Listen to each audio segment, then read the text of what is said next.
जिस तरफ भी नजर जा रही है सिर्फ जलवा है तेगे अली का। आदम के बेटे शीश, शीश के बेटे यानस, यानस के बेटे कैनान, कैनान के बेटे मेलाइल, मेलाइल के बेटे ब्यारत, ब्यारत के बेटे इद्रीस। साउंड वाले भाई जरा थोड़ा सा कफील भाई के नंबर पे अच्छा ना किया करें, मात के नंबर पे भी थोड़ा अच्छा कर दिया करें माइक को। हाँ, मैं बड़ा कमजोर आदमी हूँ और कमजोर आदमी सिंगल पिस्टन का आदमी है ना, तो बड़ा भागम भाग इधर से उधर हजरत रहता है ना, तो थकन भी रहती है। जरा कहते हैं सुभान अल्लाह। आदम के बेटे शीश, शीश के बेटे यानस, यानस के बेटे कैनान, कैनान के बेटे मेलाइल, मेलाइल के बेटे ब्यारत, ब्यारत के बेटे इद्रीस, इद्रीस के बेटे मुतवश्शिक, मुतवश्शिक के बेटे लमकने के नाम, लमकने के नाम के बेटे नूह, नूह के बेटे साम, साम के बेटे जुलात, जुलात के बेटे शालिक, शालिक के बेटे आबिर, आबिर के बेटे दाता, दाता के बेटे रावा, रावा के बेटे शाहरुख, शाहरुख के बेटे नाखुर, नाखुर के बेटे तारिक, तारिक के बेटे इब्राहिम खलीलुल्लाह, इब्राहिम खलीलुल्लाह के बेटे इस्माइल ज़बीहुल्लाह, इस्माइल ज़बीहुल्लाह के बेटे केदार, केदार के बेटे अवाम, अवाम के बेटे अमल, अमल के बेटे साबित, साबित के बेटे सलमान, सलमान के बेटे रईसा, रईसा के बेटे इलियासा, इलियासा के बेटे ऊद, ऊद के बेटे हव्वा, हव्वा के बेटे अदनान, अदनान के बेटे मोहित, मोहित के बेटे नदान, नदार के बेटे मुदिर, मुदिर के बेटे इलियास, इलियास के बेटे मुद्रिका, मुद्रिका के बेटे खदीमा, खदीमा के बेटे किनाना, किनाना के बेटे नदर, नदर के बेटे मालिक, मालिक के बेटे फार, फार के बेटे गालिब, गालिब के बेटे लुई, लुई के बेटे काब, काब के बेटे मुर्रा, मुर्रा के बेटे किलाब, किलाब के बेटे कुसई, कुसई के बेटे अब्दे मनाफ, अब्दे मनाफ के बेटे हाशिम है, हाशिम के बेटे अब्दुल मुत्तलिब है, अब्दुल मुत्तलिब के बेटे अब्दुल्लाह है, अब्दुल्लाह के बेटे मोहम्मद रसूलुल्लाह। नारे तकबीर, दोनों हाथों को उठाकर नारे तकबीर, नारे रिसालत, सरकार की आमद, दिलदार की आमद, आका की आमद। अब जरा गौर करें प्यारे, अब जरा गौर करें, मैं मिलाद बयान करने लगा हूं और सुने कान खोल के मिलाद क्या है। अल्लाह अकबर, हुजूर का नूर हजरत अब्दुल्लाह की पुश्त में आया है। हजरत अब्दुल्लाह का निकाह हजरत सैयदा आमिना से हुआ है। वक्त होता तो मैं इनकी बात करता, जरा कान खोल के सुनना प्यारे। जैसे ही निकाह आपका हजरत आमिना से हुआ, अभी 2 माह का अरसा गुजरा है। अल्लाह अकबर, हुजूर का नूर मुस्तफ़ा जाने रहमत का नूर सैयदा आमिना के शिकम में मुंतकिल हुआ। हजरत अब्दुल्लाह एक दिन आमिना से कहते, ए आमिना, कहा जी का परदेश जाना चाहता हूँ। क्यों मेरे सरताज, अभी कुछ दिन हुए हैं, अभी निकाह को हुए कितने दिन हैं, अभी जी भर के मैंने देखा भी नहीं है, आप परदेश जाने की बात करते हो। हजरत अब्दुल्लाह कहते हैं, आमिना अब तक मैं 1 था, फिर 2 हुए, अब 3 होने वाले हैं। मैं चाहता हूं कि बच्चे की विलादत से पहले पहले मैं इतना कमा लूं कि बच्चे की ख्वाहिशात पूरी कर सकूं। ये सोच करके परदेश जा रहा हूं। ए मेरी शरीक हयात, मुझे जाने की इजाजत दे। अल्लाह अकबर, सैयदा आमिना की आंख में आंसू आए। जब शौहर परदेश जाया करते हैं तब बीवियों के दिल पे क्या गुजरा करती है। अल्लाह अकबर, ये नेक बीवियों से जाकर के पूछो आज हमारे घरों के हालात क्या हैं। इधर शौहर परदेश के लिए निकलता है, उधर बीवी हाथ में बेलन लेके कहती है, जा तेरी सूरत ही नहीं देखना चाहती, पलट के मत आना। और बीवी से शौहर कहता है, मैं भी नहीं आना चाहता, तुझसे जी भर गया है, जाओ बेटियों को जाके समझा देना, खुदा के वास्ते कभी शौहर को बद्दुआ नहीं देना। तू नहीं जानती है शौहर क्या है, सिर्फ कमाने का जरिया नहीं है, सिर्फ रोटी खिलाने का जरिया नहीं है, बल्कि तेरी सल्तनत चलती है तो शौहर की सांसों पे चलती है, तेरी हुकूमत चलती है तो शौहर की सांसों से चलती है। आज जो तू रानी बनी है, शौहर की वजह से रानी बनी है। जिस दिन शौहर सफेद कफन पहन लेगा, और इज्जत तो क्या है, कोई तुझे रोटी देने वाला नसीब नहीं होगा। ये सच्चाई है। हाँ हाँ, जिन औरतों के शौहर इंतकाल कर जाते हैं, जाओ जाके पूछो उन बेवाओं से कितने रोटी देने वाले हैं। हमारे समाज की कड़वी सच्चाई ये है, हमारी कौम तो उस वक्त तक बेटी को रोटी नहीं देती जब तक उसके बदन से उसके कपड़े उतरवा नहीं लेती है। ये कड़वी सच्चाई है।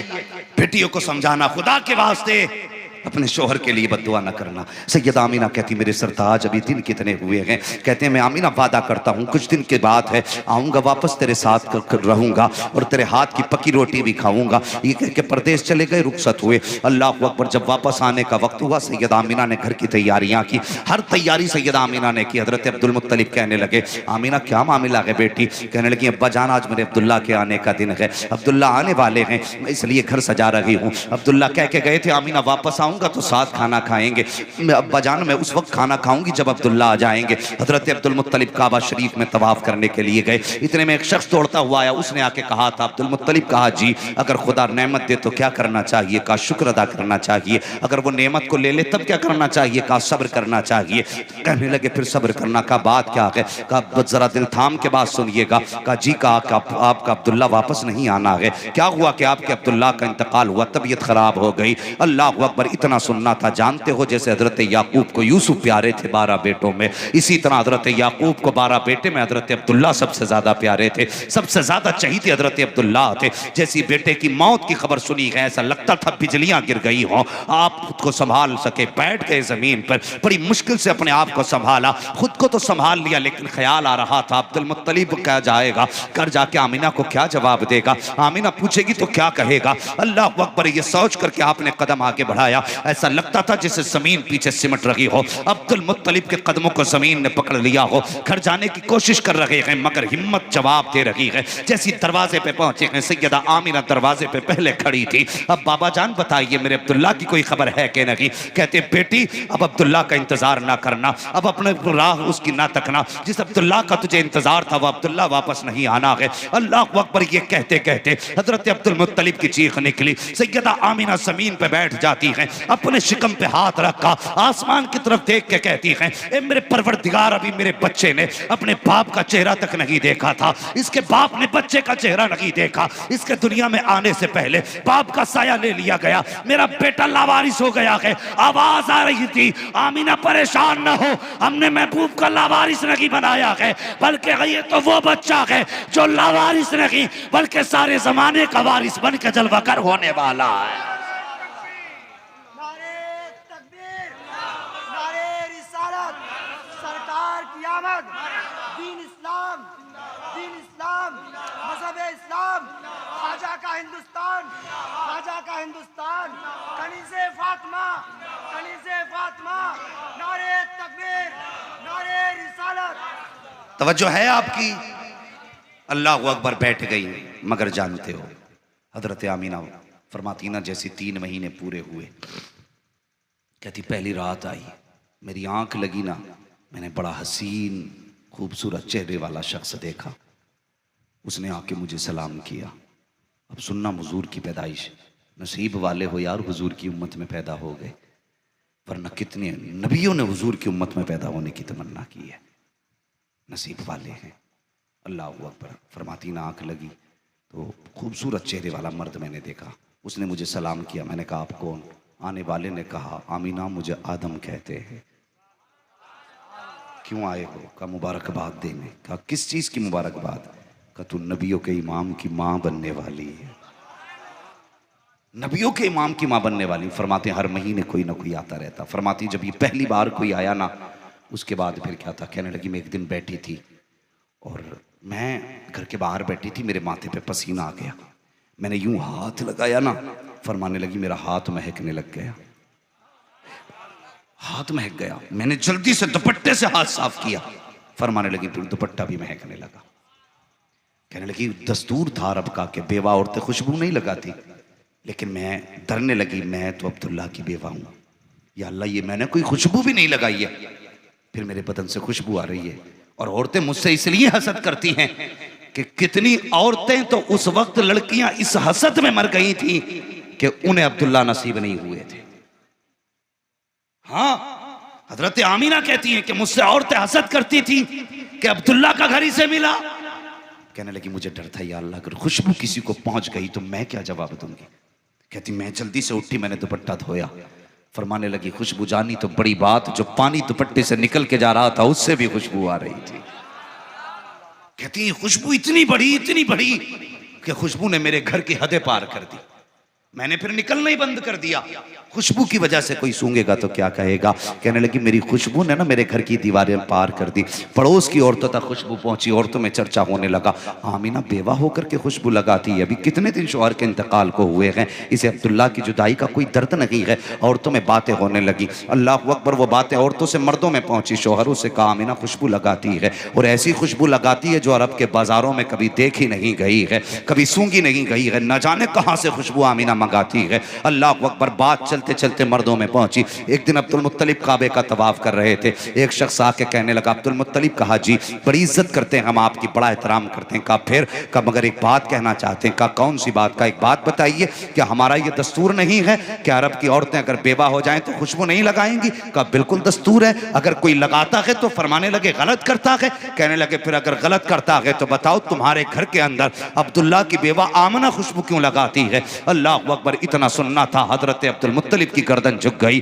आंख में आंसू आ गए। गैब से आवाज आई, अब्दुल मुत्तलिब इन्हें वापस भेज दे, हम तुझे भी जानते हैं, अपनी आमीना को भी जाना करते हैं। आप गर्दन झुका के घर आए। आपकी बीवी ना हजरत फातिमा, हुजूर की दादी, आके कहने लगे फातिमा, बीवी ने चेहरा देखा ना, जो लायक बीवियां होती है ना, नेक, वो चेहरे से समझ जाती हैं कि आज शोहर का मूड क्या है। कहने लगी मेरे सरताज आज क्या हो गया, चेहरा उतरा है। कहने लगे फातिमा, आज तक किसी ने मेरी आंखों में आंखें डाल के बात न की, आज इतना बड़ा मेरे मुंह पे लोगों ने तमाचा मारा है कि हया से चेहरा सुर्ख हो गया। अल्लाह अकबर। कहने लगे बात क्या है? कहा जाओ आमीना से कहो मेरी बेटी खुशबू ना लगाया कर। इतना हजरत फातिमा ने सुना, आई, नबी की अम्मी बैठी थी, जब सास को आते देखा ना, उठ के ऐसे खड़ी हो गई जैसे बेटी माँ के अदब के लिए उठ के खड़ी हो जाती है। ये सास और बहू का रिश्ता आज है, ये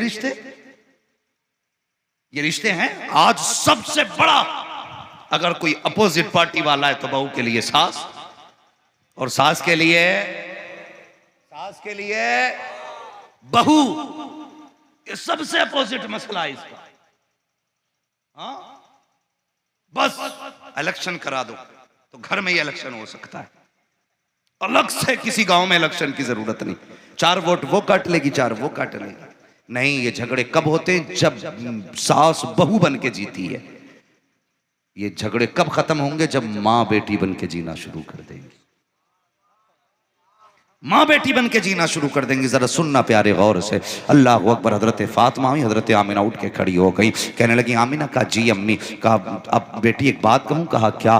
कि खुशबू न लगाया कर। इतना सुना, कहा माँ क्या कह रही हो? कहा ये मैंने नहीं कहा, अब्दुल मुत्तलिब ने कहा है, तुम्हारे बाप कह रहे हैं कि मक्के की गलियों में बातें हो रही हैं, आमीना खुशबू लगाती है। चीख निकली हजरत आमीना की, रोने लगी ना। हजरत फातिमा पीछे आ गई। अल्लाह अकबर। कहने लगी अपने शोहर से आके, अब्दुल मुत्तलिब मुझसे आमीना का रोना नहीं देखा गया, मैंने उससे सिर्फ इतना कहा था खुशबू ना लगाया कर, पता नहीं क्या बात हो गई, चलो जल्दी से आमीना को छुपाना है। अल्लाह अकबर। अब्दुल मुत्तलिब आए हैं। जैसे अब्दुल मुत्तलिब आए, हजरत आमीना ने हया से गर्दन झुका ली है। कितनी हया वाले लोग थे। आज तो ससुर बहू की गर्दन में हाथ डाल के कहता है ये तो मेरी फ्रेंड है, ये मेरी दोस्त है। शर्म नहीं आती है बहुओं को दोस्त कहते हुए, गर्दनों में हाथ डालते हुए? कल जब यही मुंह काले कर देती हैं, फिर उसके बाद मुंह छुपाते घूमते हैं, जरा देखो कैसा रिश्ता होता है। हजरत आमीना ने गर्दन झुका ली। अब्दुल मुत्तलिब आए हैं। आने के बाद बेटी के सर पे हाथ रख के कहते हैं, आमीना आंसू पोंछ ले, बता तो सही बेटी क्यों रोई है? कहती है अब्बा जान मैंने कोई खुशबू नहीं लगाई है, कोई इत्र नहीं लगाया है। कहा बेटी अगर खुशबू नहीं लगाई है तो फिर मक्के में चर्चे किस बात के हैं, गलियों में बातें किस बात की हो रही हैं? कहती है अब्बा मैं कोई इत्र नहीं लगाती हूँ। कहा अगर इत्र लगाती नहीं हो तो ये लोग क्यों कह रहे हैं कि आमीना खुशबू लगाया करती है? अल्लाह अकबर। हजरत आमीना कहती है अब्बा जान बात खुशबू की कर रहे हो, लो ये दुपट्टा सूंघ करके देखो। हजरत अब्दुल मुत्तलिब ने दुपट्टा हाथ में लिया, नाक तक दुपट्टा नहीं आया, खुशबू दिमाग में पहले पहुंच जाती है। उसके बाद आप अंदर गई, तकिया उठा के लाई है। कहती अब्बा ये तकिया तो सूंघ करके देखो। जब तकिए को सूंघा गया तो तकिए से खुशबू, दीवार की मिट्टी लेकर के आई। अब्बा इस दीवार को सूंघिए। कहा ये क्या है? कहा इस दीवार पे मैंने कल हाथ रखा था, आज तक खुशबू आ रही है। आपने सूंघा दीवार से खुशबू, कैसी खुशबू थी? तकिए को सूंघा तो तकिए से खुशबू, दीवार से सूंघा दीवार से खुशबू। अल्लाह अकबर। कपड़ा सूंघा तो कपड़े से खुशबू, अपनी हथेली को सूंघा, हथेली से खुशबू। कहा बेटी बता तो सही ये कौन सा इत्र है जिसकी महक नहीं जाती है? आमीना कहती है बाबा मैंने कोई इत्र नहीं लगाया। कहा फिर? कहती सच तो ये है जब से आपके बेटे अब्दुल्ला की अमानत मेरे शिकम में आई है, मैं जिन गलियों से गुजर जाती हूँ वो गलियां भी खुशबू से महकने लग जाया करती है।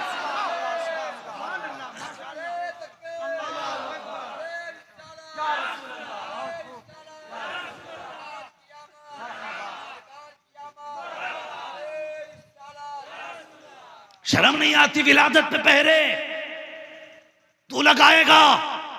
और अगली बात करने लगा हूं, सुन्नियों के अकीदे की बात है, जरा कह दो सुभान अल्लाह। सारे बोलो यार सुभान अल्लाह। बात बड़ी पक्की है। अल्लाह अकबर। अब्दुल मुत्तलिब ने इतना सुना मुस्कुरा दिए। जब मुस्कुराए ना, कहने लगे लगता है दुआ कबूल हो गई है। कहा क्यों? कहा इतनी शान वाला बच्चा। फरमाने लगी अब्बा बात सिर्फ यहीं ख़त्म नहीं हो जाती, बातें तो और भी हैं। कहा कौन सी? कहने लगी अब्बा जब मैं घर से निकल के जाती हूँ ना, कहती एक दिन ना मैंने एक पत्थर उठा लिया, जब पत्थर उठाया ना तो मोम की तरह मुलायम हो गया, मोम से ज्यादा मुलायम।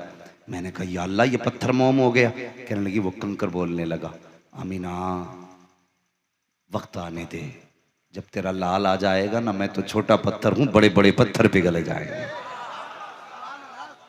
बड़े बड़े पत्थर पिघल जाएंगे। सैयदा कहती हैं, अब्बा मैं गुजर के जाती हूँ तो पत्थर भी बोला करते हैं अल्लाह अकबर। कहनी अब्बा एक बात बताऊँ। कहा क्या? कहा आप तो हरम शरीफ में चले जाते हो मेहमानों की ज़ियाफ़त के लिए, कभी कभी पानी भी सारा लेके चले जाते हो। जब घर में पानी ख़त्म हो जाता है ना अब्बा, तो कभी कभी अम्मी मुझसे कहती हैं डोलो रस्सी ले और पानी लेके आ। कहती हैं अब्बा देखो मेरे शिकम में अब्दुल्ला की अमानत है, झुकती हूँ तो तकलीफ़ होगी ना। तो कहती हैं लेकिन आज तक मुझे पैदा करने वाले की कसम, जब से ये अमानत शिकम में आई है ना, आज तक मुझे कुएं में झुकना ही नहीं पड़ा है। अल्लाह अकबर। का क्या कहना चाहती हूँ? कहा जी अब्बा, का जब मैं जाती हूँ ना तो मक्के की सारी लड़कियां मेरा इंतजार करती होती हैं, सबके हाथ में डोल रस्सी होती है। का फिर? का सारी लड़कियां खड़ी होती हैं। का फिर? का अब्बा जी जब मैं जाती हूँ ना कुएं के किनारे जाती हूँ, जैसी कुएं में झांकती हूँ मुझे डोल रस्सी डालने की जरूरत नहीं पड़ती, पानी उबाला मारते हुए किनारे तक आके खड़ा हो जाता है। जब किनारे तक खड़ा हो जाता है, औरतें कहती हैं आमीना भी आगे ना जाना, हमें छोड़ के ना जाना। का किस लिए? का जब तक तू यहाँ रहेगी ये पानी किनारे तक रहेगा, हमें भी डोल रस्सी डालनी लगी पड़ेगी। कहते हैं अब्बा जब तक मैं खड़ी रहती हूँ पानी भी किनारे तक लगा रहता है, जब आ जाती हूँ तब पानी जाता है। का ताज्जुब की बात है कि पानी भी ऊपर आता है तो बोलते हुए आता है। का बेटी क्या कहता है? अब्बा जब वो पानी ऊपर आता है तो कहता है ए साक़ी कौसर की माँ, तुझ पर भी सलाम, तेरे आने वाले बेटे पर भी सलाम।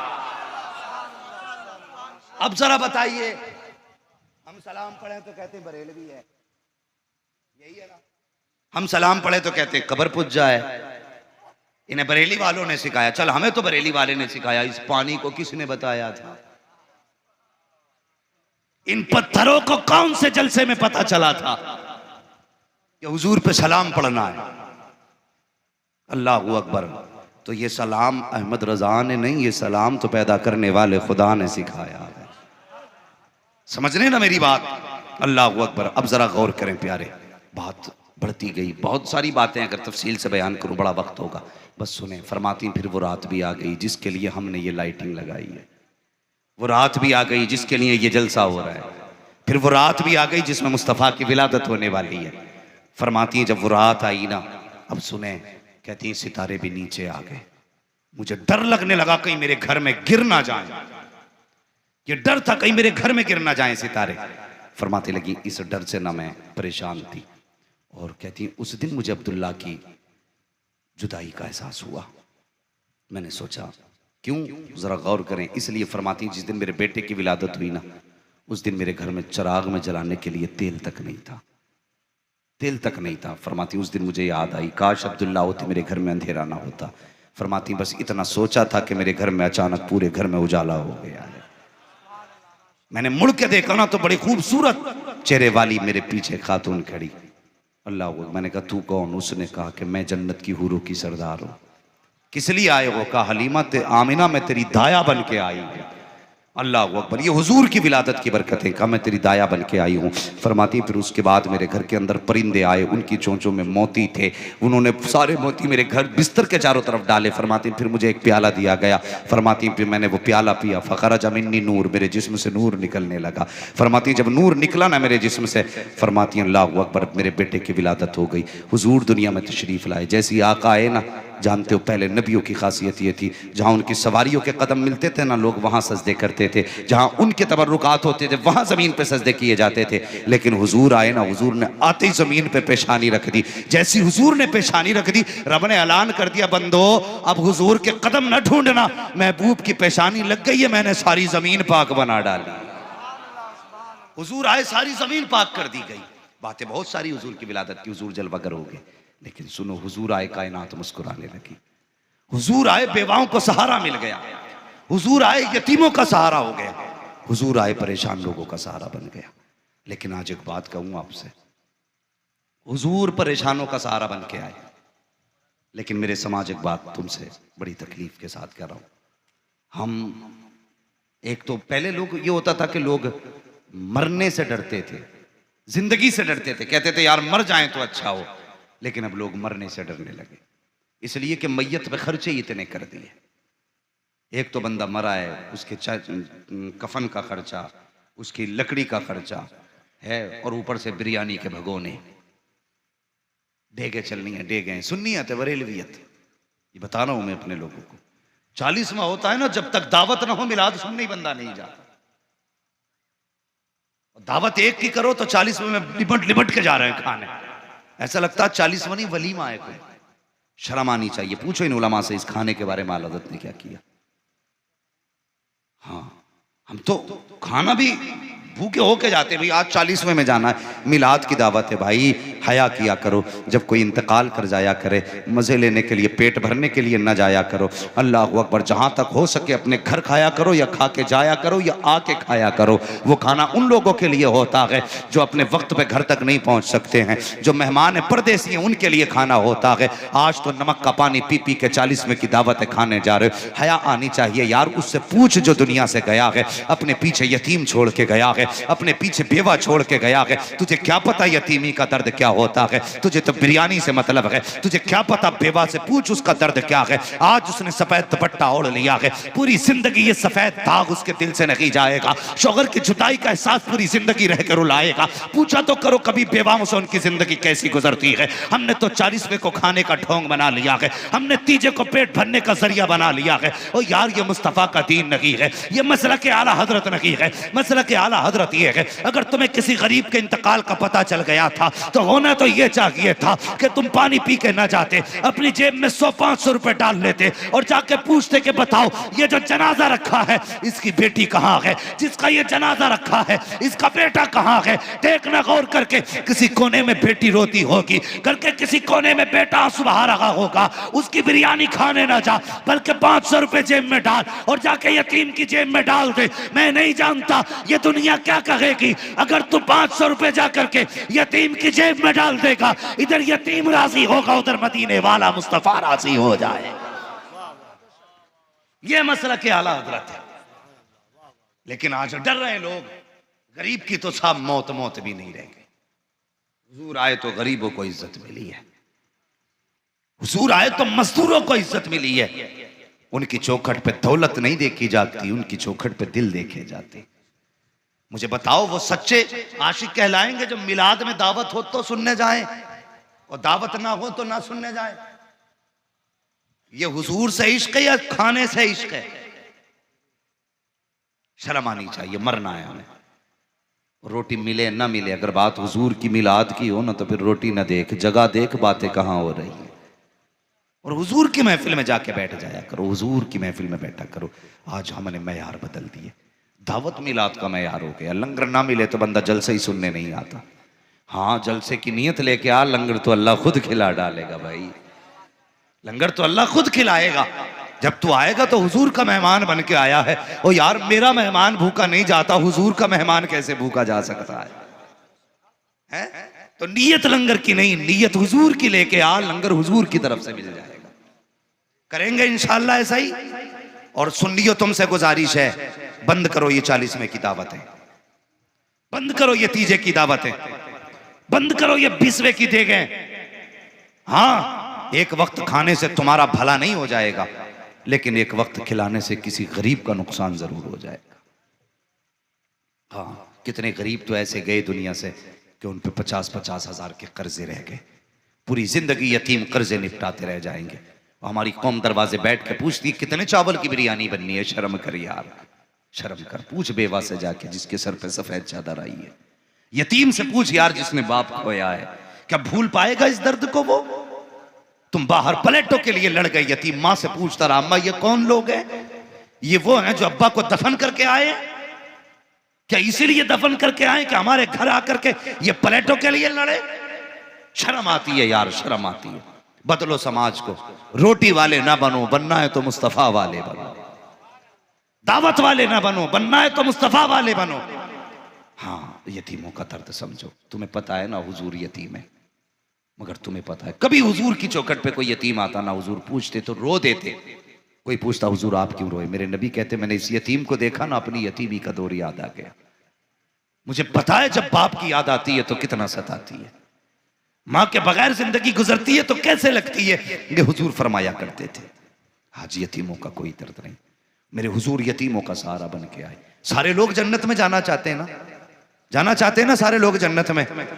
हाँ, सारे लोग जन्नत में जाना चाहते हैं, मगर जाओगे कैसे? ये भी सुनो, आज उसकी महफिल है जो यतीमों का सहारा है, उसकी महफिल है जो लावारिसों का वारिस बन के आया। मैं अपने उस्ताद से कहने लगा, हुजूर यतीम कौन होता है और दुर्रे यतीम कौन होता है? तो मेरे उस्ताद कहने लगे, बेटे यतीम वो होता है जिसका कोई वारिस नहीं, और दुर्रे यतीम वो होता है जो सारे जमाने का वारिस बन के तशरीफ लाता है। इसलिए मेरे हुजूर दुर्रे यतीम बन करके तशरीफ लाए, सारी कायनात का सहारा बन करके तशरीफ लाए। तो एक सबक आज की मिलाद से लेके जाना, एक सबक। हमारे समाज में क्या गलती होती है तुम्हें पता है? हमारा सगा भाई इंतकाल कर जाए ना, उसके छोटे बच्चे घर में होते हैं, तो जब इंतकाल होता है ना तब तो भाई सीने से लगाता है भतीजों को, मेरे भतीजे भाई मैं सीने से लगाऊंगा। तीजे तक भतीजे कहां भाई? मेरे साथ का 40वें तक मैं इसके बगैर नहीं खाऊंगा। लेकिन जैसे 40वां गुजरा, फिर चचा को पता नहीं भतीजे ने कुछ खाया कि नहीं। ईद आ गई, अपने बच्चों के 10-10 हजार के कपड़े, यतीम भतीजे गलियों में नंगे पैर टहल रहे। ये हुजूर का दीन है? हम कितने बेहिस हो चुके हैं। आ रहा है सर्दी का महीना, नंगे पैर आएंगे लोग सामान बेचने वाले, फटे कपड़े वाले। हम लिहाफ में बैठे बैठे हीटर के आगे से आवाज देते, इधर आ, क्या बेच रहा है? ये है, ला 10 रुपए का दे, कम तो ले, 1-2-3 दाने और डाल। शर्म नहीं आती है? तू लिहाफ में बैठ के ये तो कह रहा है 2-3 दाने और डाल। तूने इसलिए खरीदा कि इसका भला हो जाए। भला ऐसा नहीं होता है। अगर कोई नंगे पैर कोई गरीब कुछ बेचने आया था, इज्जत से बैठा, हीटर के आगे बैठा, उसके पैर धुला, अपने पुराने जूते ही निकाल के दे दे, कहते यार नंगे पैर टहल रहा है। ये मेरे हुजूर का दीन नहीं है। मैं जूते पहनूं, तू नंगे पैर टहले, जा बेचना बाद में, पहले ये जूते पहन ले। जैसे वो जूते पहनेगा और ये राजी हो ना हो, मदीने वाला मुस्तफा तुझसे राजी हो जाएगा। ये है हुजूर का दीन। हुजूर आए, यतीम मुस्कुराने लगे। ये मतलब है हुजूर के आने की आमद का। हमें देखे गए ये जिम्मेदारियां नोच के खाने के नहीं।